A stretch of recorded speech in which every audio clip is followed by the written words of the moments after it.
The biggest lessons I've learned in my life are here. Through different topics, I'm going to inspire and motivate you to reach your success and your dreams. I'm so grateful that you're here on Journey to Success. So let's enjoy my next episode together.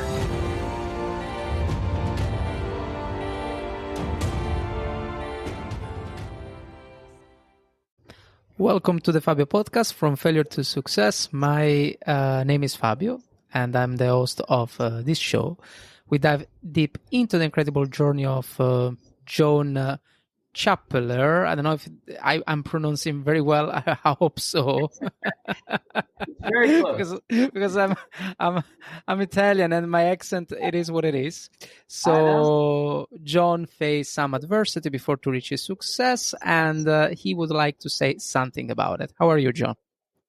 I'm good, Fabio. Thank you very much. I have two very good friends that are Italian and both live in Italy, and they both have a great time with my last name. So I think it's because at some point it used to be French, and then the Americans kind of messed it up to the point where nobody can really pronounce it anymore, not even Americans. So it's perfectly okay. Don't worry a bit about it. It looks French, Chappelear. At one point it was a Chappelear. Chappelear. Yes, and then the Americans, the family came from France in the 1700s. So it had plenty of generations to Americanize the name from the nice soft cha to the very brusque chap that the Americans put on it. So, it is like everything else. It just is what it is. So, it's okay. I answer to pretty much anything. Makes sense anyway. I mean, I never hear this kind of surname in United States or Florida or Australia. So it makes sense that it's France. Yeah, yes, definitely. Yes. All right. Yeah, so how do you pronounce actually yourself? I'm sorry. Say that again. I was talking. How do you pronounce on your own surname? It's Chappelear. Chappelear. Okay. Yes, Chappelear. Okay. Cool. So, well, let's start. Then. That's right. Now we got the names right. We also have a story of your surname already. So. Yes. Okay. So let's begin at the start then. So. Okay. I read a little bit about your bio, and when you were 30 years old, you built and sold already 5 companies, as I understood. However, I want to dig deeper into your motivations. So what drove you to think about success at such a young age? So who were you before you became the John Chappelear we know today? So share with us your story as a regular young guy with a different Chile focus. What brought you to this transformation, basically. Go on. Well, I think back in time, yeah? Yes, here we go. So yes, traveling back in time to way back into the last century. I just always wanted to be in charge.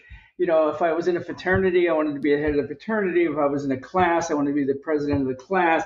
It was just this need to be, and I've since learned I just needed to be confident of my own skill sets, and I needed to show off to be able to do that. But in those days, I thought it was just an inbred desire to be successful. My father was very successful, and so I was kind of following in his footsteps. And so when I got out of graduate school, I worked with my father in his business for a few years and realized that he was at the end of his career arc. He was just winding down, and I was just starting up. So we really weren't fitting together very well as far as a pair of people trying to have the same goal. So I left and started my own company, and that was at the age of 30. I had been working in that industry for, 5 or 6 years, and I understood it pretty well. So I found a couple people that I trusted, got an accountant, took out a second trust loan on my house, and opened a company. So I guess ignorance is bliss because I had no idea, but I only had about 8 weeks worth of money. Right. So if it hadn't gotten very successful very quickly, I would have completely run out of money and probably lost my house. So I'm glad I didn't really understand that at the time. But the business was very successful, and I picked, and this is where the divergence begins. I picked. I grew up in Washington D.C., right Yeah. in the city, and as an adult, I had moved to a small suburban city in Virginia, right outside of Washington. And I moved the company there because that's where my family lived. So this way, the idea was because when I was working in the city, is I never had a chance to get home, see my family. I had two little girls that were just beginning to grow up, and I loved spending time with them and seeing them. And so the idea was, let's move the business here. It's only 5 minutes from home. It'll be great. I can go to the school, or I can get home earlier. I can make soccer games. And what eventually happened was, and this is sort of the beginnings of the concept of failure, was the first failures were those commitments fell by the wayside. The idea of seeing the girls. I met them at school once. How long are you in elementary school? 6 years, 7 years? Once or twice, maybe. That was it. Wow. I missed almost as many soccer games living 5 minutes from them as I did living an hour and a half from them. So what happened was my focus became stronger and stronger on me and my need to be the brightest star in the heavens, I guess. And and so everything else sort of got pushed to the back of of my consciousness. I mean, I was focused on building this company, making it successful, and the more that it grew, the more that I wanted it to grow. And the phrase that I use these days is, if more is all you want, then more will never be enough. And and that was sort of me. I mean, the company doubled in size almost every year for the first 6 or 7 years, and it was a very successful business by the end of about 10 years or so. But by that time, I had gotten divorced. My kids really didn't care whether I came by and visited or not, one way or the other. It just wasn't a big deal to them. Um, and I was living on my own. So all the issues that I really thought I was going into business for myself to be near the kids and the family was completely given up for the desire to be successful. Right. And so what happened was I had lost my relationship with my family, and the business had been open then at that point 12 or 13 years, and the U.S. went through a recession, and the bank called in all my loans. Hmm. So, so basically, I went from a very successful businessman to out of business in about 30 days. Right. They came in, they took all of the assets, inventory, trucks, everything, just sold them all. Um, the, the, the good news, I guess, for the bank was I had lots of assets, and so certainly in comparison to my debt. But the thing was is that the bank didn't really care how much I had in assets. They only really cared about the fact that they got back the amount of money that was owed. So they sold about $15 million worth of assets for $5 million. Wow. Because that's all they needed. They needed $5 million. They needed, and they were going to get out. So they sold everything I had for $5 million, and then they left. And I was just kind of sitting on the curb, going, "Now what am I supposed to do?" kind of thing. So, I just spent the last 12 years focusing exclusively on being successful. And sort of being the guy that everybody looked to and thought, "Wow, he is just the epitome of success." To people just not calling you back and not returning your calls, and all of a sudden not quite the sought after child wonderkind that that you thought you were just 60 days earlier. Yeah. And so I did. My family was disconnected from me. The business was gone for all intents and purposes. And the way in which the bank took over was they didn't pay any of the vendors. They didn't pay anybody. They just paid themselves. And so I couldn't even go back into the same industry again because the providers in the industry didn't want to open up another account for me because they didn't want to take a chance. So I had to find a whole different industry to be in. And so this was the beginning of sort of this coming out of this, living in a pretty low rent hotel, moving from a very nice house, sitting over a country club into a very low rent hotel for about 6 months while I started a new business. And it had to be reasonably successful and reasonably profitable and cost almost nothing to start.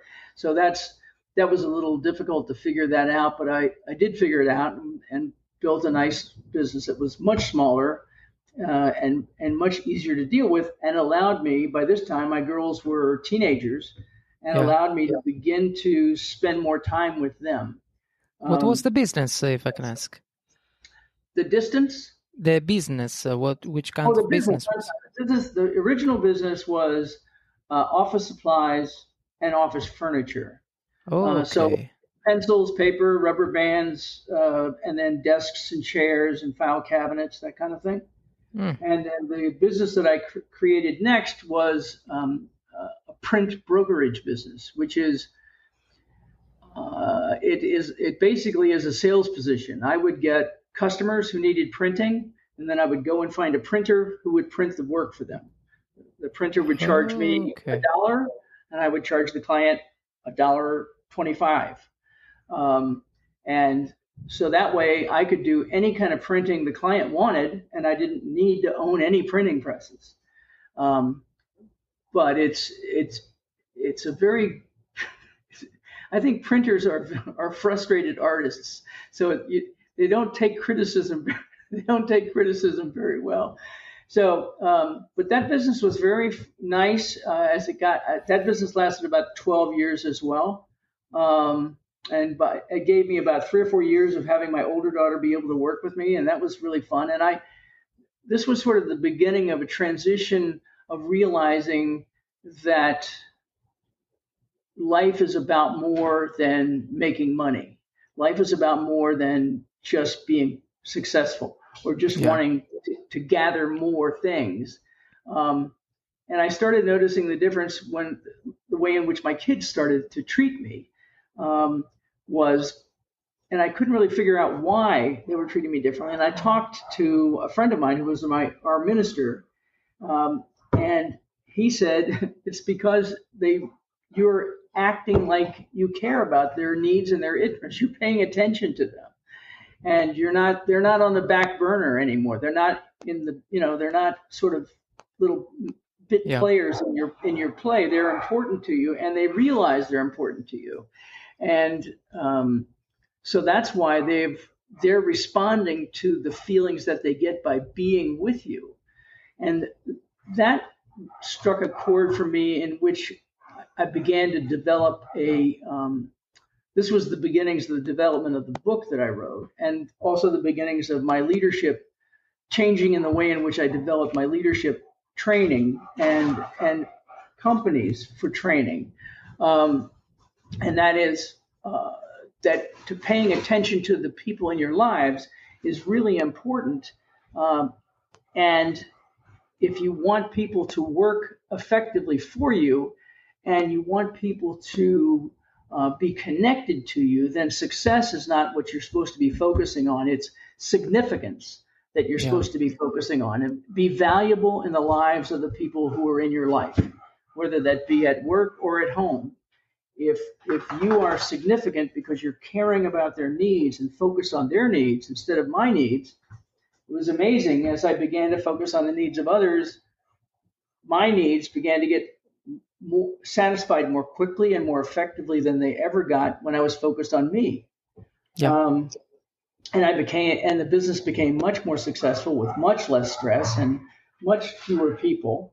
Um, so it was just easier and and more fun. And so Lisa worked with my older daughter. Lisa worked with me for about 4 or 5 years, and then in 19, this was the first business, the office supply business was from 1977 to 1992, I think. And then this business was from 1992 to 2002 or three.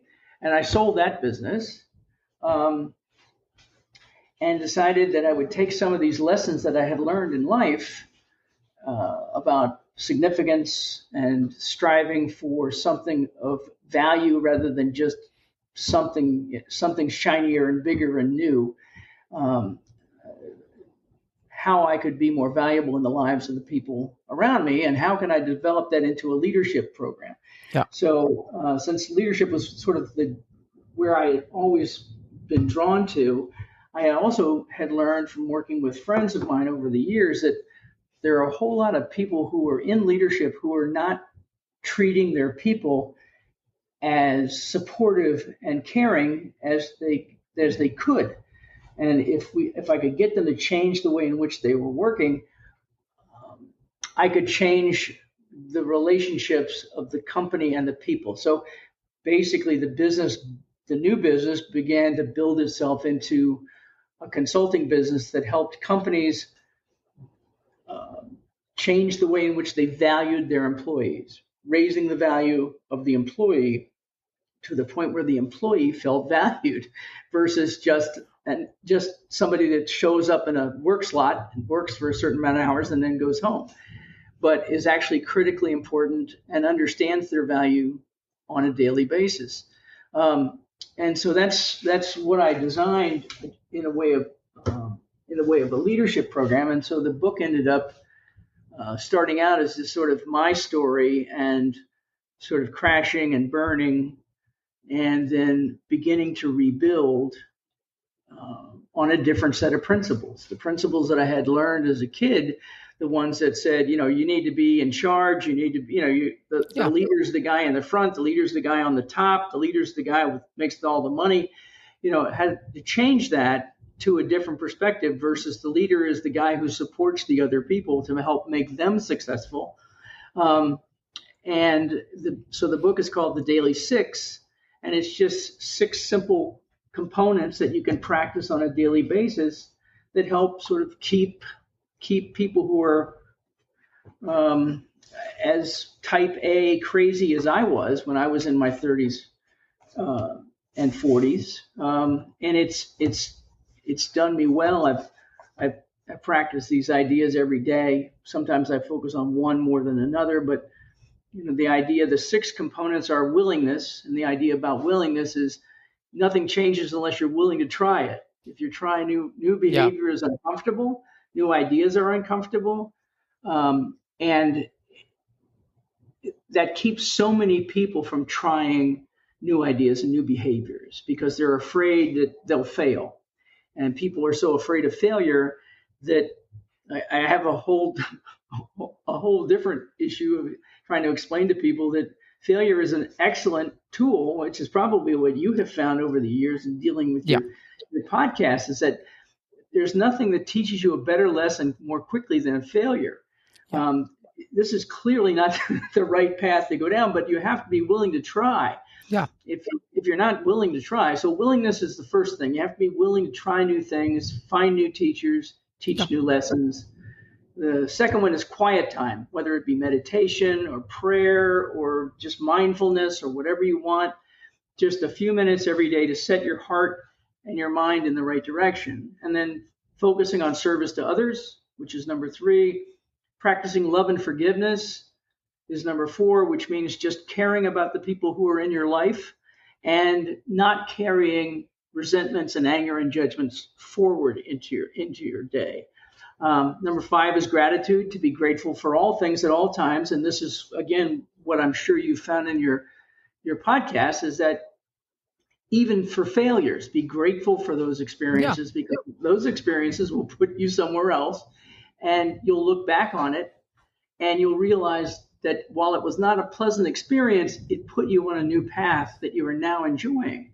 I mean, I had to go through that whole thing of business, building it up, lose all that stuff before I could realize the value of and the importance of spending time with my kids. It was good in concept, but I really wouldn't stop working. Yeah. And so it took somebody else taking the work away from me to force me to pay attention to these things. And then finally, the sixth component is action, because nothing nothing changes unless you act on it. It doesn't matter how well you plan it or you think about it or anything else, but you have to actually do something to make changes happen. So that's the six components, and It's beautiful. I found it's wonderful for me. The book still sells very nicely, even though it's 20 years old now. I have a new book with some friends that we wrote this year. It's called People Come First, and it talks about the value organizations valuing their people over their profits. My thinking is if you focus on your people, the profits will show up. And that has proven true again and again and again with every company I consult with. But it's very hard sometimes to get leadership to agree to try that, because it doesn't. You mean if I do what they need them to do, I'll make more money? How does that work? Yeah. So it's a little hard. But I mean, the idea here is, I call these, what you were referring to as from failure to success, is that I call those failures gifts of devastation. Yeah. They are devastating: divorce, heart attack, bankruptcies, losing your company, losing your home, losing all these things all the physical things I lost. And going through that and coming out the other end and realizing that there was a reason for this change. There's a reason for this path. And this is where gratitude for all things comes in. There's a reason for that. And I remember having a person tell me, this was 20 years ago, probably, someday you're going to be really grateful that the bank called that loan. Yeah. And you're going to be really grateful that this failure caused you to get on this new path. And I thought, that's never going to happen. That's just never going to happen. And it was true. I mean, it was true. It took a while. It wasn't like it happened 2 weeks later, but within a few years, I realized I was enjoying this life so much more than I enjoyed the life before, when my focus was on me and money. When my focus began to turn around and get on others and being significant in their lives, the money came. It wasn't any work. It was just a byproduct of the way I was behaving. And clients came because clients wanted to deal with somebody who was honest and reputable and wasn't trying to, flam them or get something that they, do something that wasn't on. Well, I'm not sure what the right word would be, but, make sure that they were taking care of business in an honorable way, I guess.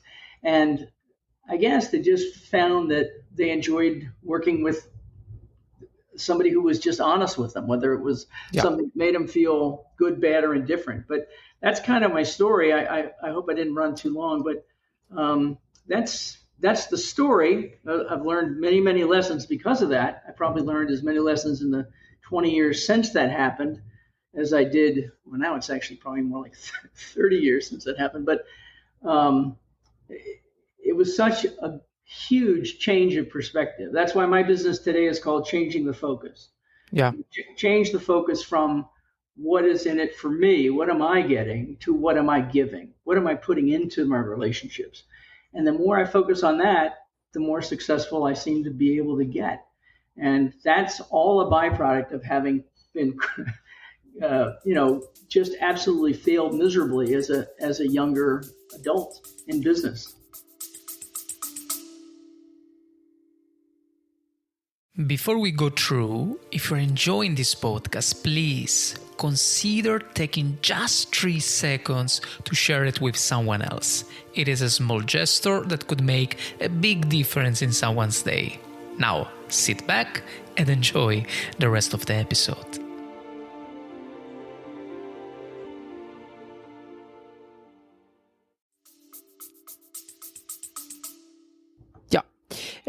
Is as you said before, is truly give value. That's I think that's the secret. As much as you give value to what you Mm-hmm. do and give value to the people around you, your community, then you get double. You get the warmth from the people. You get indirectly. You get also money, and I guess you get also money without with less struggle. Right. Because if you are focused to give value, if you are focused to the human being, then money comes indirectly. Eventually, then they comes, right? And that's interesting. And another thing that I wanted to point out was actually also about the word failure. Hmm. It's beautiful because every guest come here in the studio, they analyze the title, right? The Fabio podcast, from failure to success, but can have different meanings, right? Because failure for someone is a teacher, is generally failure is a teacher, and who teach you different ways to go forward when you make mistakes. So for someone else, failure is just a way to understand the right path. Right. So failure is a good thing, I as much agree. as you don't give up. Right. so Right. uh, Exactly. Don't quit at the bottom. I think, That. Yeah. yeah, exactly. So as much as you don't give up, as much as you are, you are active and smart and fast in your thinking to move forward to the next step, failure is good. Yeah. And so yeah, and another thing that you said actually also very interesting about yeah, about that you are enjoying much better right now Mm-hmm. in this stage, right, of your life. And I think maybe I can say maybe this is my age, maybe because after a while you understand that the more valuable coin is the time. Mm. So the more you go forward with the age, and I'm saying this for myself, more you go with the age, the more you understand that truly the time is so valuable, so Right. rare, and then it looks like gold, Yes. after a while. Right. It's you have a different perspective, and it's beautiful how this perspective change in your life during the Mm-hmm. years, Mm-hmm. during the Absolutely. decades. So yeah, absolutely, I totally agree about what you said. I mean, And time is well, critical. you tell me, John, sorry. No, I was just going to say time. Your component about time is so exactly correct. I So mean, yeah, the only thing that we have that that's really valuable to give someone else is our time. yeah, You it's know, our time. and that is such a gift. And in when I was younger, I never paid attention to other people telling me stories or spending time because I was very busy focusing on my plan and my this and my that. And I missed so much of that because I was so focused internally rather than out. I was so focused on me. And so now, and I'm sure I'm substantially older than you are, and I really do understand that, as I see people, um, how important it is to be able to just listen to them, to to listen without judgment, to care without a criticism, Yeah, and to just simply be. I have a friend of mine who calls it holding space for someone, and just allow you to spend time with them without any other negativity, just the joy of time together. And that changes the whole perspective of failure because, again, without that failure, I wouldn't be here today. I'd probably be, I probably would, my wife probably would have shot me, I'm sure by now. But, you know, but, it's just, I don't know what the other path would have been like. I mean, at 35 or 37, I looked like, I was set for the rest of my life. And it's been it's been quite a ride for the last 30 or 40 years, and but it has been well worth the effort, even though it took substantial losses. And I know, I have yet to have seen somebody struggle with something, whether anything from a financial loss to bankruptcy to divorces to death in the family. Depending on your perspective, if you come out the other side of that, you realize what you can do differently to change your life and to make you more responsive to the people in your life Yeah, versus just getting wrapped up in the idea of, well, I failed, so my life is over, kind of thing. It's not. It's just this is a failure to me are just a series of stepping stones towards success. That's it. Just keep moving, keep trying, and you will eventually show up where you're supposed to be. that's beautiful. That's truly beautiful advice. And John, in your storytelling, you cover every question of mine. So you did very good. Because Well, good. there was a moment that I want to ask you something, but then you consistently cover truly any question. I'm very happy, and we're also at the end. So, is there anything else would you like to say before concluding? Tell me. No, I guess for me, the idea here is there are a few little things that I've learned, and especially with doing public speaking, are things that people can remember. The two that I try to remember are small changes practiced consistently create dramatic results. So it Right. doesn't have to be gigantic. You can just start doing something small every day, and all of a sudden you'll find that you're up for a change that really makes a difference in your life. And the other one is stop waiting for your life to get perfect to be happy. Yeah. And that's where I was. I always was shooting for this sense of happiness that was completely elusive until I realized that what I needed to learn to be, instead of focusing on happiness, what I really needed to learn to be was grateful. And as I became grateful, I became happy. But it was not something I could find directly. I had to be grateful to find happiness. Now maybe that's just me, but those are the No, two it things is that like that. It yeah. is like that, and we're not grateful enough. And before to conclude, this you remind me something actually, because in my 25th and around 30s as well, um, I had a different mindset. I was more like, okay, I have to get this money to travel. I have to get this quantity of money to have a better Mm, life, to eat mhm, healthy, to but my mindset changed when I met my current girl, fiance, and mhm, there was a moment where I didn't have not so much money because of the COVID, and I was a kind of in a rock bottom as well of my life. And mm. she said, "Well, you can enjoy as well. We want to eat a pizza, right? You can enjoy as well eating a pizza, right?" Well, I say, "Well, listen, you found me in a very, very bad position right now because it's not that I barely have a money for one pizza." And then she said, "Well, we can do half pizza, and you enjoy the same." And then we did a half pizza, half drink, and actually I was very good, and Mhm. that was for me the trigger, like, okay, just a moment, but then I can enjoy as much as I uh, can, regardless of how much money I get. Right. And uh, and then I start to budget, Mm. because people don't know, but if you're really good to budgeting, to do budgets, every month, to also to save kind of 100 euro per month, right? Not so much, but then Right. at the end of the year you can enjoy. You can make a big vacation, especially if you are Right. in couple, if you are in two, right?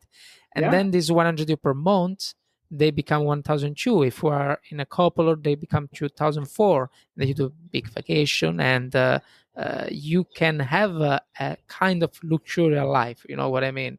And Hmm. even with 3,000, even with 150, or it's just how much powerful is budgeting. Yes.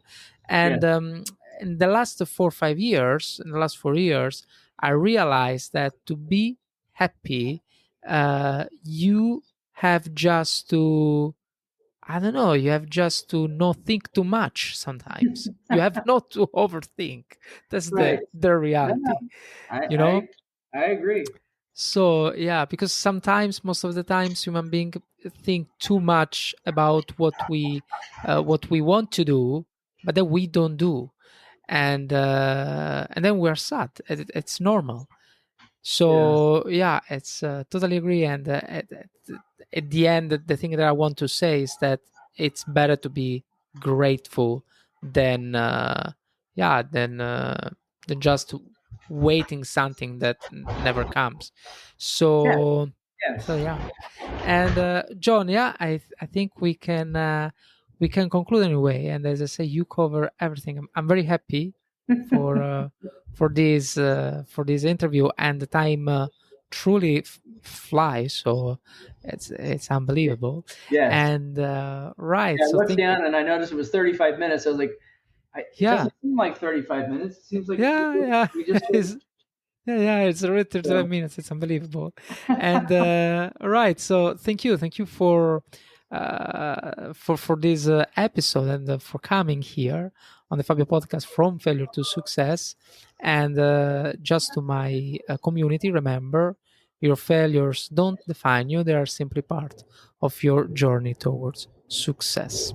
Okay, until next time, guys. Cheers.